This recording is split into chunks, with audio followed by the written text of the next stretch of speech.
ছি ছি ছি ছি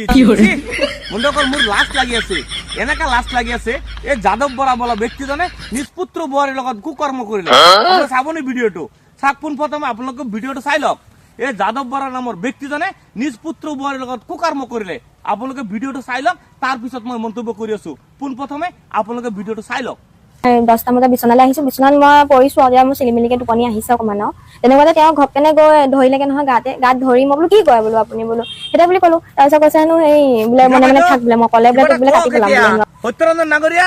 কিবা এটা কওক এই যাদৱ বৰা নামৰ ব্যক্তিজনে যে নিজ পুত্ৰ বোৱাৰীৰ লগত এনেকুৱা জঘন্য কৰ্ম কৰিলে আপোনালোকে যে একো প্ৰতিক্ৰিয়া নিদিলে কেলে নিদিলে জানো মানে এইজন বৰা এইজন হুছেইন আৰু আলী হ'ব লাগিছিলে তেতিয়া আপোনালোকে ৰাস্তা পালে মানে থুটো ওপৰ ফালে মাৰিলে মানে নিজৰ গাতে লাগে ঘটনাটো হেনেকা হৈ গ'ল এতিয়া সত্যৰঞ্জনৰ প্ৰতিক্ৰিয়া নাই এতিয়া সত্যৰঞ্জনৰ একো প্ৰতিক্ৰিয়া নাই শিখা বাইদেউৰ একো প্ৰতিক্ৰিয়া নাই কাৰণ এতিয়া গাত লাগি গৈছে যাদৱ বৰা নামৰ ব্যক্তিজনে নিজ পুত্ৰ বোৱাৰীৰ লগত কুকৰ্ম কৰিলে জঘন্য ঘটনা কৰিলে অসমত কিন্তু ব্ৰেকিং নিউজ আমি দেখা নাই কি হ'ল সাংবাদিক বন্ধুসকল আপোনালোকে ব্ৰেকিং নিউজ বজোৱা নাই কেলে